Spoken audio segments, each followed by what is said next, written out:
واللہ غالب علی امری، اللہ کا جو حکم ہے وہ اس کے تابع چل رہی ہیں۔ اس لیے دنیا کے اندر دو طرح کی چیزیں آتی ہیں، ایک تقدیر ہے، ایک تدبیر ہے۔ تدبیر، اتنی بڑی کائنات اللہ نے بنا کر انسان کو مجبور محض نہیں چھوڑا، بلکہ اس کو اختیارات بھی سونپے، اس کو منچاہی بھی دی، اور دوسری طرف رب چاہی بھی بتائی۔ ایک انسان اگر اپنی منچاہی پر چلتا ہے تو اس کے لیے بھی راستہ کھول دیا، اور اگر کوئی رب چاہی پر چلے تو اس کے لیے بھی راستہ کھول دیا۔ مجبوری محض نہیں پیدا کیا۔ اس لیے دنیا کا جو نظام ہے وہ تدبیر الہی کے تحت چل رہا ہے۔ واللہ غالب علی امری، کہ اتنی بڑی کائنات بنائی، کائنات میں اتنا کچھ پیدا کیا، اور پھر جو کچھ اللہ نے اتنی بڑی کائنات کو وجود دے کر اس کے اندر جتنی چیزوں کو پیدا کیا، خالق فطرت نے حضرت انسان کے اس 6-5 فٹ کے قد کے اندر بھی ساری کائنات کو وجود دے دیا۔ اب آپ دیکھیں، پوری کائنات کے اندر جو کچھ موجود ہے اللہ نے حضرت انسان کی اس چھوٹی سی کائنات کے اندر بھی بند کر دیا۔ کتنی بڑی کائنات، جہاں درخت ہیں، پہاڑ ہیں، سمندر ہیں، دریا ہیں، جانور ہیں، کائنات کے اندر پھیلی ہوئی لامتناہی مخلوقات ہیں۔ اللہ نے جب اس کائنات کو 5 فٹ سے اٹھا کر 500 سال کی مسافت پر پھیلایا تو پوری کائنات پھیل گئی، اور اسی کائنات کو اللہ رب العزت نے جب سکیڑا، چھوٹا کیا تو حضرت انسان کی شکل میں 5-6 فٹ میں لے آئے۔ اب دیکھیں، کائنات کے اندر ہمیں آسمان نظر آتا ہے، ہمیں زمین نظر آتی ہے۔ اللہ نے حضرت انسان کو یہ جو سر دیا یہ آسمان کی مانند ہے، یہ اس کے پاؤں یہ زمین کی مانند ہے۔ کائنات میں ہمیں درخت نظر آتے ہیں، کہیں ہمیں میدان نظر آتا ہے، کہیں ہمیں چشمے نظر آتے ہیں، کہیں ہمیں نمکین چشمہ نظر آتا ہے، کہیں میٹھا چشمہ نظر آتا ہے، کہیں تیزابی چشمہ نظر آتا ہے، کہیں صفراوی چشمہ نظر آتا ہے۔ کائنات میں جتنی چیزیں موجود ہیں اللہ نے حضرت انسان کے اندر رکھ دی۔ آپ کو سورج اور چاند نظر آتا ہے، اللہ نے حضرت انسان کو یہ 2 آنکھیں دے دی۔ آپ کو کائنات کے اندر پہاڑ نظر آتے ہیں، یہ ہڈیاں پہاڑوں کی مانند ہیں۔ آپ کو کائنات کے اندر درخت نظر آتے ہیں، جنگلات نظر آتے ہیں، میدان نظر آتے ہیں۔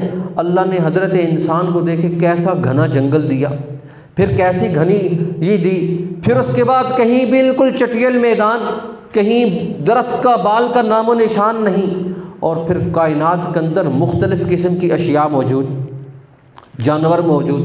آج بھی سائنٹسٹ کہتے ہیں کہ اگر خوربین سے دیکھا جائے تو حضرت انسان کے جسم کے اندر اس قدر جرثومے موجود ہیں کہ انسان اگر ان کو گننا شروع کرے تو گن نہیں سکتا۔ کائنات اتنی بڑی۔ اب دیکھیں، آج بھی ڈاکٹرز کہتے ہیں کہ انسان کا دل 1,00,000 مرتبہ دھڑکتا ہے، 1,00,000 مرتبہ 24 گھنٹوں میں دھڑکتا ہے۔ اب دیکھیں، ایک انسان کو اللہ رب العزت نے یہ قلب دیا، قلبی قوتیں اور طاقتیں فراہم کی، اور اتنی بڑی قوتیں اور طاقتیں فراہم کی، پوری کائنات کو حضرت انسان کے اندر سمیٹ دیا۔ اور پھر یہی نہیں، جب ایک چھوٹا سا بچہ پیدا ہوتا ہے، اللہ کہتا ہے میری قدرت اور میرا شاہکار دیکھو، یہ چھوٹا سا بچہ ہے، جتنا ایک بڑے انسان کو اللہ نے پراپرٹیز دی ہیں، ایک چھوٹے سے بچے کو بھی سارا کچھ وہی دیا۔ اب گردے یہ نہیں ہے کہ بڑا ہوگا تو ہوں گے، چھوٹا سا بچہ ہے، جو کچھ اللہ نے حضرت انسان کو دیا ہے وہی کچھ اللہ نے اس چھوٹے سے بچے کو دیا ہے۔ پوری کائنات کو اللہ نے اور سمیٹا تو 12 انچ کے اندر اس کو منتقل کر دیا۔ 1 فٹ کے اندر منتقل کر دیا، 15 انچ کے اندر منتقل کر دیا۔ اب جب بچہ پیدا ہوتا ہے اپنی پوری پراپرٹیز کے ساتھ پیدا ہوتا ہے، یہ نہیں ہے کہ اللہ نے کہا چھوٹا ہے چلو خیر ہے، جیسے ہم کہتے ہیں چھوٹا ہے جی خیر ہے، اس کو نہ بھی دی تو خیر ہے، کوئی چیز نہیں۔ اللہ نے کہا نہیں، اگر میں نے حضرت انسان کو قلب دیا ہے تو چھوٹے کو بھی دیا ہے، بڑے کو بھی دیا ہے، آنکھیں دی ہیں، وَلِسَانًا وَشَفَتَيْن وَهَدَيْنَاهُ النَّجْدَيْن، پوری کائنات اللہ نے حضرت انسان کے اندر سمیٹ دی اور اسی کو پھیلایا تو 500 سال کی مسافت پر پھیلا دیا۔ اس لیے اب دیکھیں ہمارے ہاں ڈاکٹرز صرف اللہ رب العزت نے حضرت انسان کو اس قدر نعمتیں فراہم کی ہیں، صرف ایک جگر اس کی نعمت کو دیکھا جائے، اگر اس کی پیوند کاری کی طرف جایا جائے تو 80 لاکھ روپیہ صرف ڈاکٹر لیتے ہیں، کہتے ہیں پیوند کاری کریں گے، جگر نیا نہیں دیں گے، جگر نیا نہیں دیں گے۔ اللہ کہتا ہے حضرت انسان غور تو کر، اگر کسی بچے کا کوئی چیز ایک اللہ مس کر دے، ڈاکٹرز اس آدمی کی ساری پراپرٹی کو چھین لیتے ہیں، اس بچے کو جس کو ایک گردہ دے دیا اللہ نے، ایک گردہ دے دیا، والدین اپنا سب کچھ بیچ کر پھر اس بچے کو وہ چیز دیتے ہیں، پھر بھی ویسے نہیں ملتی۔ اللہ کہتا ہے حضرت انسان دیکھ تو صحیح، پوری کائنات ہم نے تیرے اندر سمیٹ دی اور اتنی بڑی نعمتیں دی۔ صرف آپ ڈائلاسس کے عمل کو دیکھیں، 25 مرتبہ ایک انسان کا 24 گھنٹوں کے اندر ڈائلاسس ہوتا ہے، 25 مرتبہ ڈائلاسس ہوتا ہے، اور ایک ڈاکٹر اگر ڈائلاسس کرے تو اس قدر تکلیف دہ عمل، اس قدر تکلیف دہ عمل، اور ایک ڈائلاسس پر آپ سے 4 سے 5 ہزار روپے بھی لے لیتا، کو 3500 روپے لے لے گا۔ اب دیکھیں دن میں آپ کا صرف اللہ رب العزت کے اس خودکار سسٹم کے تحت پوری اس چھوٹی کائنات کے اندر اللہ نے ایک پورا میکنزم بنا دیا، 25 مرتبہ ڈائلاسس ہوتا ہے، اللہ ہم سے کوئی پیسہ نہیں لیتا، کوئی ٹکا نہیں لیتا، کوئی خرچہ نہیں لیتا۔ اس لیے کہتے ہیں انسان کو اللہ نے اتنے جوڑ فراہم کیے اور فرمایا کہ ان جوڑوں کا صدقہ ہے۔ صدقہ کیا ہے؟ ایک آدمی سبحان اللہ پڑھتا ہے، الحمدللہ پڑھتا ہے، اللہ اکبر پڑھتا ہے، اللہ اسی سے خوش ہو جاتا ہے۔ اس بندے نے میری دی ہوئی نعمت کی قدر کی ہے، میری دی ہوئی پراپرٹیز کو اس نے اچھا استعمال کیا ہے، اللہ نے آنکھیں دی، ہم اپنی مرضی کا استعمال کرتے ہیں۔ اللہ نے فرمایا ان السمع والبصر والفؤاد کل اولئک کان عنہ مسئولا، ہم نے تمہیں یہ جو پراپرٹیز دی ہیں اس کے بارے میں ہم سوال بھی کریں گے، پوچھیں بھی گی تم نے ہماری دی ہوئی ان نعمتوں کا استعمال کیسے کیا۔ واللہ غالب علی امرہ، اللہ اپنے اس تدبیر کے اس عمل میں ایسا غالب ہے ساری۔ اب دیکھیں ابھی ترکی کے اندر آپ جائیں، اللہ کا حکم غالب آیا، وہاں پر 20,000 جھٹکے لگے، 20,000 جھٹکے لگے، اور دیکھیں وہ جو بلڈنگیں تھی، کہتے ہیں 30 40 عمارت بڑی بڑی بلڈنگز تھی، وہ یوں ایک دوسرے کے اوپر تہ بتہ ہو گئی۔ اللہ کہتا ہے واللہ غالب علی امری، اے انسان میں نے تجھے اتنی نعمتیں دیں، تو نے میرے دی ہوئی دماغ سے سارا کچھ کیا، میرے دی ہوئی دماغ کو استعمال کر کے تو نے دنیا کے اندر مختلف چیزوں کو وجود دیا۔ اس سے کہتے ہیں انسان کی تعریف کیا ہے کہ وہ کائنات کے اندر پھیلی ہوئی اللہ کی ان نعمتوں کو، علوم کو استعمال کر کے چیزوں کو ایجادات کرتا ہے، چیزوں کو ایجاد کرتا ہے، دوسروں کے نفع کے لیے کردار ادا کرتا ہے کہ میرے ہاتھ سے، میرے عمل سے دوسروں کو فائدہ ہو جائے۔ اور اگر مسلمان اپنے آپ کو اس ذمہ داری سے سبکدوش کر دے، پیچھے ہو جائے اور کہے مجھے کسی ایجاد کرنے کی ضرورت نہیں ہے، میں کیوں کام کروں، غیر مسلم کریں گے میں ہاتھ پر ہاتھ رکھ کر بیٹھ کر کھاؤں گا، میں کیوں کردار ادا کروں۔ اس لیے ہمارے ہاں آج ہمارا حال یہ ہے مسلمانوں کا، کسی آدمی کے پاس کوئی فن ہے تو اس کو چھپا کر بیٹھ جائے گا، کسی کے پاس کوئی ہنر ہے کہتا ہے دوسرا سیکھ نہ لے، اگر میرے شاگرد بن جائیں گے تو میرا رزق ختم ہو جائے گا۔ یہ ابھی گزشتہ رات گزری ہے، اللہ اس رات کے اندر انسان کو کہتا ہے جتنے دنیا میں تو نے کھانا ہے پورے سال کا میں نے بندوبست کر دیا، جتنا تو نے کھانا ہے پورے سال میں، جتنا تو نے کھانا ہے میں نے فرشتوں کو لکھ کر دے دیا، اس سال میں تجھے اتنا ملے گا، تجھے اتنا ہی ملے گا، تو جتنی مرضی کوشش کر لے، 4 دکانوں کے بجائے 6 دکانیں بنا لے، اپنے آپ کو تو زیادہ مصروف تو کر لے گا، اپنے آپ کو زیادہ تھکا تو لے گا، لیکن واللہ غالب علی امرہ کے امر سے تو باہر نہیں نکل سکتا۔ اللہ نے جتنا تجھے رزق دینا ہے اتنا تو دینا ہی دینا ہے، لیکن اللہ نے کہا تو محنت کا مکلف ہے، تو محنت کر، تدبیر کر، تدبیر تیرے پاس ہے، لیکن اس تدبیر کا عمل کیا ہے؟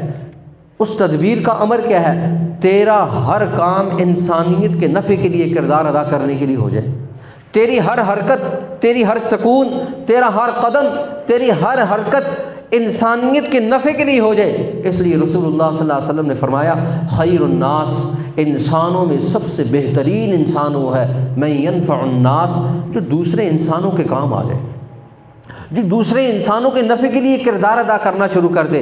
ان السمع والبصر والفؤاد کل اولئک کان عنہ مسئولا، اللہ نے یہ جو پراپرٹیز دی ہیں، یہ جو نعمتیں دی ہیں، یہ جو صحت دی ہے، یہ جو قوت اور طاقت دی ہے، اس قوت اور طاقت کے اعتبار سے اللہ ہر ایک آدمی سے الگ سے کھڑا کر کے سوال بھی کرے گا۔ میں نے تجھے آنکھ دی، آنکھ کا تو نے مصرف کیا کیا؟ آج ہم نے اپنی آنکھ کا مصرف یہ رکھا کہ جتنا ٹائم ہوگا ہم موبائل پر یوں کرتے رہیں گے اور اس سے ہم اپنی مرضی کی چیزیں اخذ کریں گے۔ جتنی گناہ بے لذت ہے وہ ساری ہم اس موبائل سے استعمال میں لے کر آتے ہیں۔ 3 گھنٹے ہیں تو 3 گھنٹے موبائل کا غلام ہے، 4 گھنٹے ہیں تو اس کا مرید ہے، 8 گھنٹے ہیں تو اس کا مرید ہے۔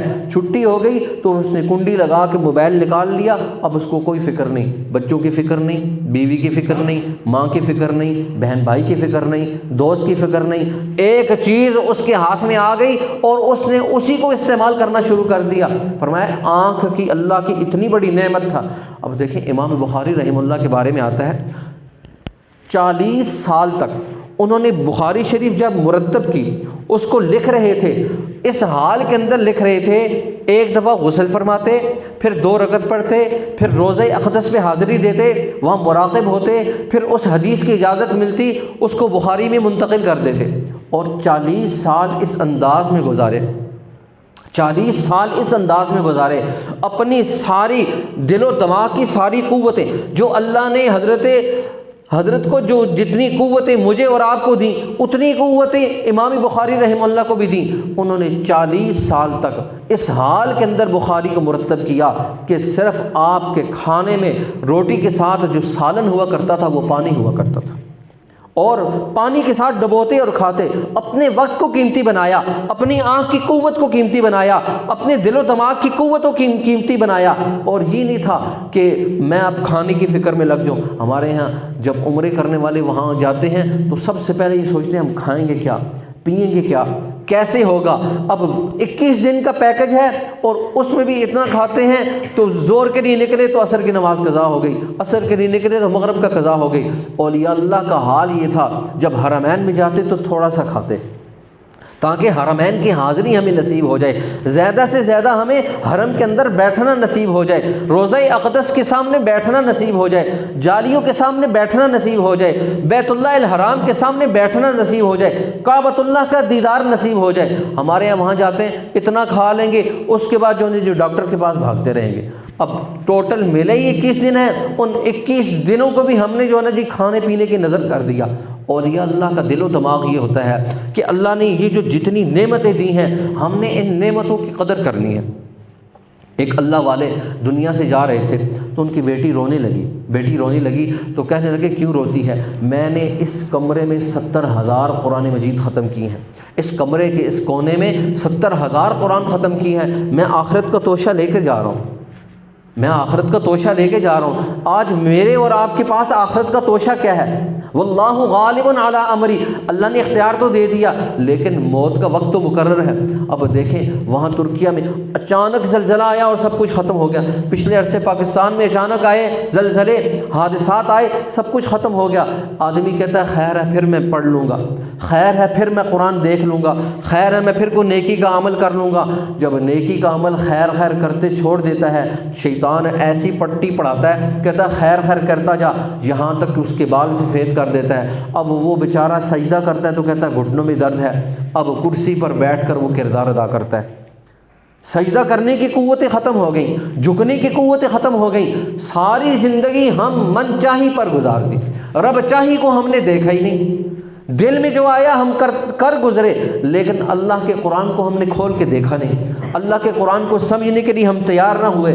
جب تیار نہ ہوئے اس کا نتیجہ یہ نکلا ہماری ساری قوتیں آہستہ آہستہ ڈھلنا شروع ہو گئیں، ڈھلکنا شروع ہو گئیں۔ اس لیے کہتے ہیں کسی آدمی کو اگر الارم ہو، ہمارے ہاں نالا لئی میں جب سیلاب آتا ہے تو انہوں نے وہاں پر ایک کھمبا لگایا ہوا، اس پر وہاں ہوٹر لگایا ہوا ہے، کہتے ہیں بھائی یہ الارم ہے، جب یہ بجے تو نالا لئی کے پاس سے ادھر ادھر ہو جانا، سندھو سے ادھر ادھر ہو جانا، یہ الارم بجنے کی دیر ہے، پھر پیچھے ہو جانا، پھر ذمہ داری نہیں ہے۔ کہتے ہیں ایک انسان کی طرف اللہ کا الارم آتا ہے کہ تو اب جانے والا ہے، اور اولیاء اللہ نے کہا الارم کیا ہے؟ جب آدمی کا ایک بال سفید ہو جائے تو سمجھے الارم بج چکا، اب تیرا واپسی کا وقت شروع ہو گیا۔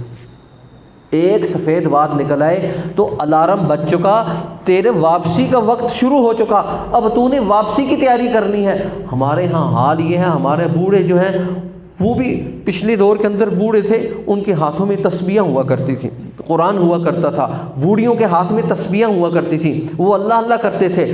بوڑھے اور بوڑھیوں کے اس اللہ اللہ کرنے کی وجہ سے گھر میں ایک آدمی کمانے والا ہوتا تھا، 12 کھانے والے ہوتے تھے، اللہ سب کو پورا کر دیتا تھا۔ اب 10 کے 10 کما رہے ہیں، 10 کے 10 پریشان ہیں، کیوں؟ جو کام کرنے والا تھا وہ ہم نے نہیں کیا، جو نہیں کرنے والا تھا وہ ہم نے اس کو ٹکا کر کیا۔ 24 گھنٹے ہم نے دیے، 18 گھنٹے ڈیوٹی کرنے کے بعد بھی پھر بھی کہتے ہیں سمجھ نہیں آتی، سیلری یکم کو آئی ہے، 10 کو ہاتھ میں کچھ نہیں ہے، 20 دن کیسے گزریں گے؟ اللہ کہتا ہے میرے قرآن کی طرف متوجہ ہو جاؤ۔ حضور نے فرمایا جو آدمی روزانہ سورہ واقعہ کی تلاوت کر لیتا ہے، میں محمد الرسول اللہ اسٹمپ لگاتا ہوں، لم یصبہ فاقۃ ابدا، اس گھر میں بھوک نہیں آئے گی، اس گھر میں بھوک نہیں آئے گی۔ آج ہم اس یونیورسٹی کا حصہ بن چکے جہاں پر کوئی تاکید نہیں ہے، جہاں پر کوئی ہمیں دلاسا نہیں ہے، کوئی سہارا نہیں ہے۔ جس یونیورسٹی میں سہارا ملنا تھا ہم نے اس یونیورسٹی میں داخلہ ہی نہیں لیا۔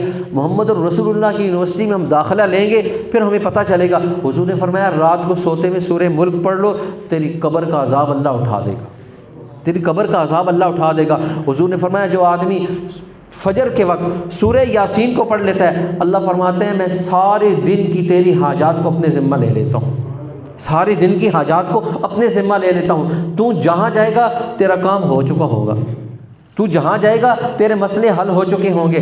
لیکن یہ کیمبرج یونیورسٹی دعویٰ نہیں کرتی، آکسفورڈ والے دعویٰ نہیں کرتے، یہ آپ کے کیڈٹ کالج دعویٰ نہیں کرتے، یہ آپ کے جتنی برانیز یونیورسٹیاں یہ دعویٰ نہیں کرتی۔ واحد محمد الرسول اللہ کی یونیورسٹی ہے، وہ دعوے کے ساتھ کہتی ہے تم یہ کام کرو تمہارا مسئلہ حل ہو چکا۔ میں نہیں کہتا، اللہ کے رسول کہتے ہیں حضور کی زبان سے کبھی جھوٹ نکل سکتا ہے؟ کیوں جی بولے نا، نکل سکتا ہے۔ رسول اللہ صلی اللہ علیہ وسلم کی زبان سے کبھی جھوٹ نہیں نکل سکتا۔ جو یہ سوچتا ہے وہ دائرہ اسلام سے نکل جاتا ہے، وہ دائرہ اسلام سے نکل جاتا ہے۔ حضور نے فرمایا جب تم رات کو ملک پڑھو گے، مغرب کو سورہ واقعہ پڑھو گے، صبح یاسین پڑھو گے، تمہیں یہ سارے انعامات نصیب ہوں گے۔ اور اللہ نے جتنی ہمیں قوتیں اور طاقتیں فراہم کی ہیں، جتنی جسم کی جتنی طاقتیں ہمیں اللہ نے دی ہیں، ہر طاقت پر اگر ہم سبحان اللہ، الحمدللہ، اللہ اکبر یہ عمل کریں گے، اس کا نتیجہ یہ نکلے گا اللہ ان سارے اعمال کی برکت سے ہمارے گھروں کے اندر برکات کو پیدا کر دیں گے۔ اس لیے فرمایا جب انسان اللہ کی دی ہوئی ان ساری نعمتوں کو استعمال کرتا ہے، اور استعمال کرنے کے بعد سب سے اولین شرط یہ ہے کہ انسان عدل کی بنیاد پر ہر نعمت کا استعمال کرے۔ آخری بات کرتا ہوں پھر ختم کرتا ہوں۔ عدل کی بنیاد پر ہر نعمت کا استعمال کرے۔ اگر ظالم بن گیا، اپنی نعمت کو استعمال کرنے کے اعتبار سے کسی کے ساتھ زیادتی شروع کر دی، فرمایا اللہ اس نعمت کو چھین لے گا۔ پیسہ دیا، کسی مظلوم پر ظلم شروع کر دیا، اختیار دیا، کسی کے اوپر ٹھوسنا شروع کر دیا، اللہ فرماتا ہے میں ساری اپنی نعمتیں واپس لے لوں گا اور واپس لے کر اس کو دوں گا جو اس کا حقدار ہوگا۔ اور نعمت کا حق یہ ہے کہ انسان کبھی ظالم نہ بنے، کبھی ظالم نہ بنے، اپنی دی ہوئی اللہ کی نعمتوں کو استعمال کرے، کسی کے ساتھ زیادتی نہ کرے۔ جب زیادتی کرے گا اس نعمت کی ناقدری ہے۔ اللہ مجھے اور آپ کو نعمت کی قدر نصیب فرمائے اور دنیا کے اندر ظلم کو ختم کرنے والا بنائے اور عدل کے نظام کو قائم کرنے کی قوتیں اور طاقتیں ہمیں فراہم کرے۔ وآخر دعوانا الحمدللہ رب العالمین۔